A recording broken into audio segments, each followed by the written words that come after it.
Deep Dive Film School makes no claim of ownership of the film footage used in this episode. The film footage is owned entirely by the copyright holders. Also, we're going to spoil the hell out of this movie, so this is your warning. Welcome to Deep Dive Film School! Oh, this week we're going to get into that one scene from Swingers. You're so money, baby, and you don't even know it. Oh, yeah.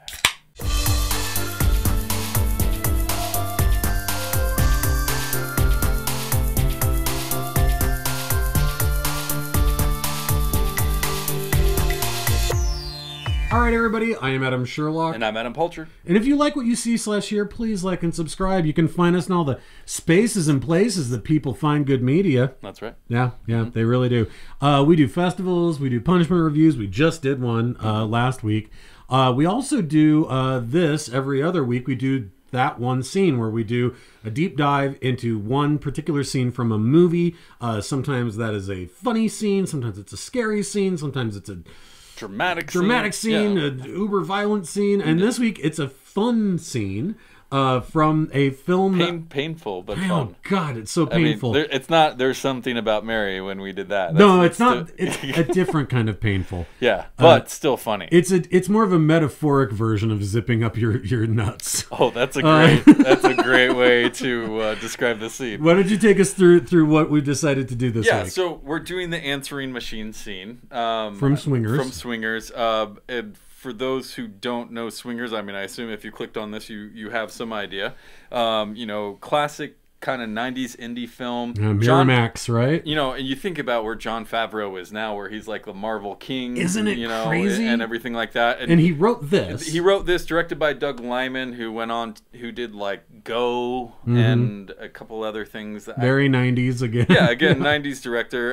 But, I think he was just kind of trying to break in, right? And this was him and Vince Vaughn are in this movie. They met on the set of Rudy. I don't know if you knew that, but that's how they didn't. Yeah, they're I both love in that. the movie Rudy. And he's kind of the fat best friend in that movie.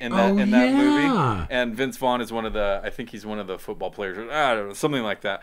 But that's how they met, and they kind of got into this. And this was a breakout for Vince Vaughn as well. Oh yeah, definitely. But one of these kind of charming indie comedies, the little drama, and especially I was a very heart on your sleeve kind of kid. My God, me too. This was a movie I looked at a lot, especially when I was going through breakups and heartbreak and something like that, right? Like where this just like what Mikey is going through in this movie you can relate to, because there's a lot of like, he's been in this long relationship he doesn't want to do, he's confused, he's moved out to LA to try and be an actor. Yeah, that's just it, is like, while there is this very much, most of the scenes that you remember are these very crackling scenes of them like so money and being at parties and going to Vegas. And it's just like life in the valley. You always double down, Sherlock. Yeah, life in the valley for a working actor, right? Like that sort of is the stuff you remember. Mm-hmm. But then there is this like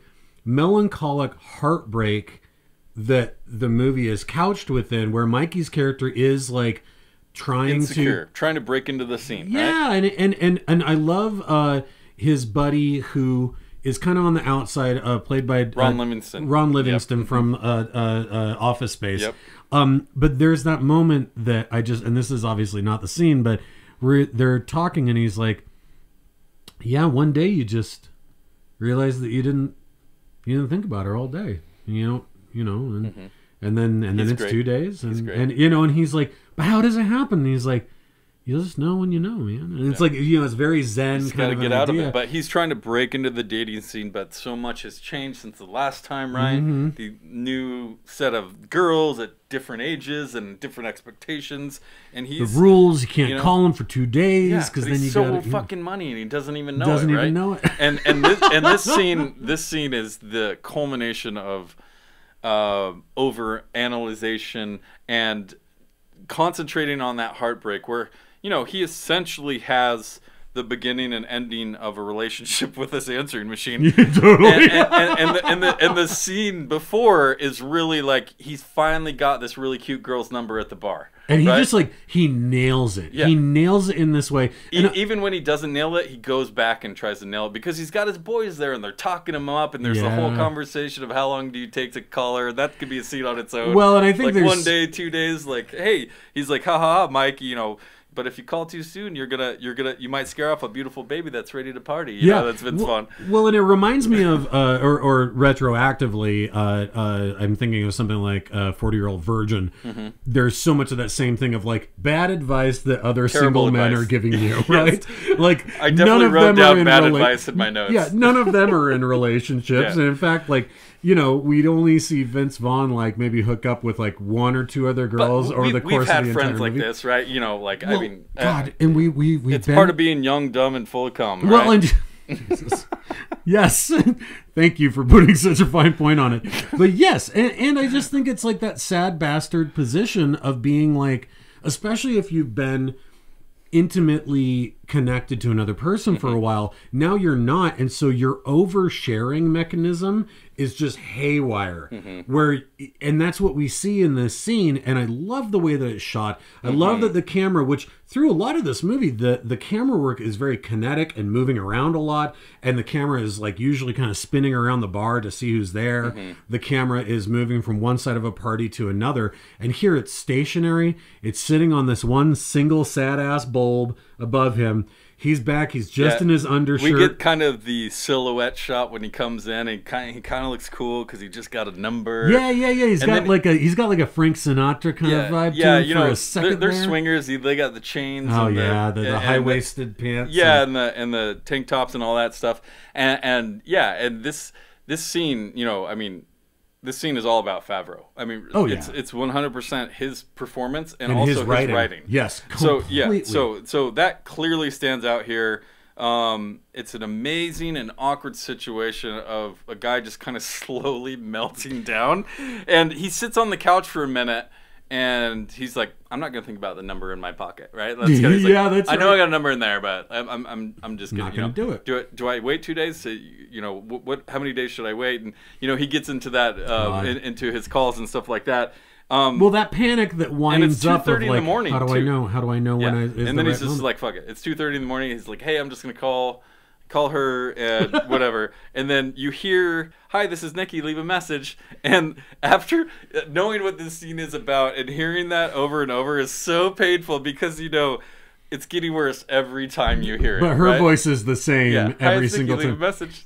Also, the beeps are totally suspect. Well, I mean, the beeps are very important here. Okay. It really is like the answer machine early beeps before his phone number is kind of the catalyst for this whole downward spiral, right? Yes. And it's these little realistic trivialities in the world that are already beating him down. Yes. And now it's doing it again. But I will say they are realistic, and you're totally right. But at the same time, Favreau is also doing something in the writing of this scene that I feel like is almost probably harkens back to some kind of vaudevillian level thing, because this has so many echoes of Woody Allen, Steve Martin, Mel Brooks. It's the guy.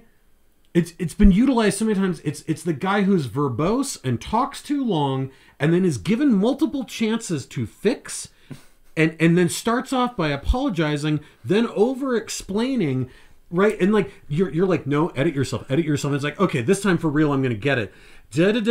First, I just wanted to say I wanted to apologize for before the thing I did, and you're like, oh my god, you can't fucking do it, right? You can't call her back. Yeah, I mean, that is like it's got to be old. It's got to be like vaudeville level comedy, right? Completely. I hope it is, because if not, he created something very genius. Yes, because just that small beep when he's giving like the last 2 digits of his number, you're just like, it makes him question like, okay, so she needs those. She's got to have them. I should call back. Yeah. And then you know, it's him. Hey, here's the number. You know, I don't want to call back. You should call me tomorrow or in 2 days or whatever. He still doesn't give the number, and then he's like, he still hasn't done the thing, which is why I call back and he goes, by the way, I just wanted to say I really did have a great time last night, and then beep, and someone's like, well, now I have to do it. Do I do it again? He keeps it. He's like, and then redial. Goes one more time, and it just keeps spiraling. It is pure genius. And then now he questions everything, and he's like, well, that's the moment when he's like, nope, mea culpa, throws his hands up, leaves the scene, and the camera lingers. And you're like, that fucker's coming back. And then when he comes back in, it's with purpose, picks it up, and he's just like, I just got out of a big breakup. Yeah. And you're like, oh, no! What are you doing? You didn't have to do that. Like, but it's the leaving the shot and us just sitting on that window. And you're like, he's coming back. He's just setting himself up for failure. He's setting himself up for failure. Now he wants to explain why he's acting weird. He just got out of a relationship. And then on his fifth call, he has to call, and it's just like, I think we need some time. Yeah!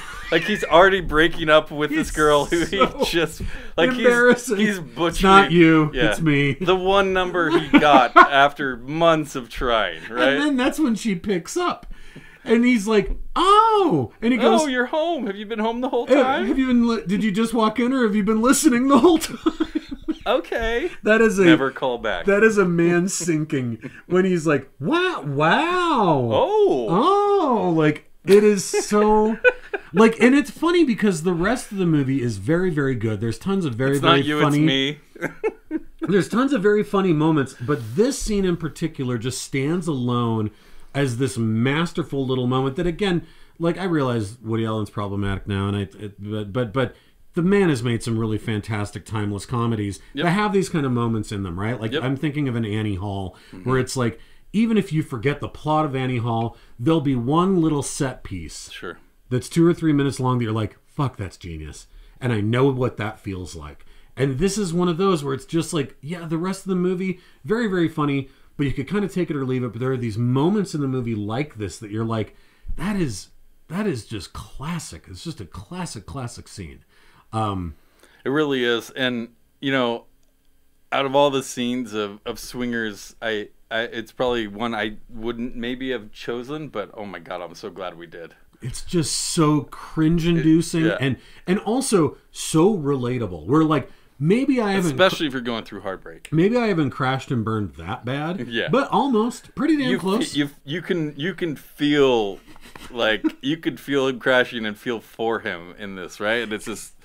Man, just the over-eager puppy getting kicked to the curb. There's like nothing like, other than the performance and writing, like we're talking about. Yeah, there's nothing special about the scene. It's really a static shot, like you talk. We're just focused on that back window. It's 2:30 in the morning. That's the other thing. It's 2:30 in the morning, and again, I think it almost stands in service of all the other kinetic energy scenes in the movie where the camera they're is going through bars and clubs and people dancing. Instead to be like, all right, we're going to pause for a minute and we're not going to try and make this movie Pulp Fiction. This is an indie movie again, and here is your scene. Yeah. Right? And you're like, it'd be a perfect one-man act to do if you had a class or something to just do that scene. Oh, that is good. Right? Yeah. This is a one-man thing, and all you need is that answering machine. Does it beep at the same time interval every time? I swear to God, it gets shorter. It might, but that just makes it funnier. It does. Even the answering. I mean, there's a certain point where he's like, "Fuck!" Yeah. Like he's just like in the middle of something that gets cut off, but it's just like I said, these little trivialities. That rage. Yeah. That neutered rage at 2:30 in the morning. You fighting against an answering machine, which again is completely archaic and apocryphal nowadays to be like, who leaves people messages on their phones? True. Yeah, but like, yeah, that was a thing, especially in the 90s. Oh man, it's a great film. A great 90s indie comedy. Completely. Right? It's just fun. It definitely captures, I mean, unfortunately, it leans into the big bad voodoo daddy side of pop culture, but cherry poppin' daddies. Oh man, worst name of a band ever. Yeah, it really is. Don't be a cherry poppin' daddy. You don't have to do that. Nobody had. They didn't have to. It's not like they were forced to. They chose to be cherry poppin' daddies. It's a bad idea. Okay. Yeah, the late '90s swing revival was rough. Yeah. Anyway, well, so we are going to be starting a new festival next week. We're going to be doing a stop-motion animation festival. That's right. Super excited. We don't know exactly the lineup, but really these are, I mean, I think probably the most quote-unquote popular one that's in the list is Coraline. Fantastic Mr. Fox. Oh, Fantastic We're Mr. doing Fox is- Mary and Max. We're doing My Life is a Zucchini. My Life is Zucchini. Yeah, Yeah. there's some great stop motion stuff out there, and we want to cover it. So make sure you like and subscribe. We have these That One Scene breakdowns every other week, and we will see you back. Thanks. Bye, you guys.